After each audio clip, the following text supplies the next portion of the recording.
Mark 2:8.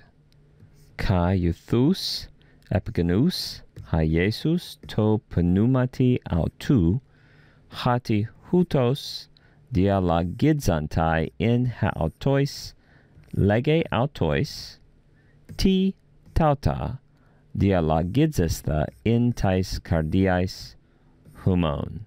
Of course, it ends with a question mark there.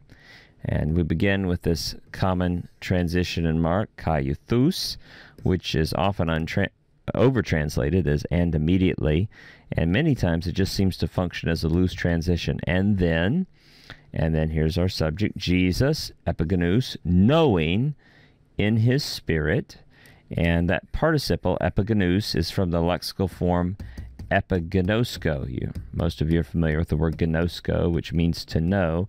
And epigenosko seems to have a bit stronger, intensive sense of to know clearly or know with certainty. So Jesus knowing certainly in his spirit, and this participle, epigenous, could be translated temporally, when he knew, or because. Even if it's translated temporally, which comes across well in English, it clearly has a sense of cause, right? It's because Jesus knew in his spirit. The epigenous is an aorist active participle, nominative, masculine, singular.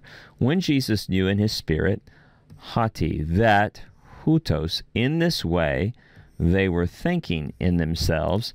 Note, let's remember that we learned a little something about the Greek middle recently, and verbs of mental activity often prefer the middle voice in Greek. And so we see the verb dialogizomai, to think or suppose or ponder or dispute, dialogizesthai, dialogizantai, and we notice this verb continues to occur in the middle as a preferred voice for mental activity, that thusly they were thinking in themselves. He says, right, that's a narrative or historical present. He says to them, why these things are you thinking in your hearts?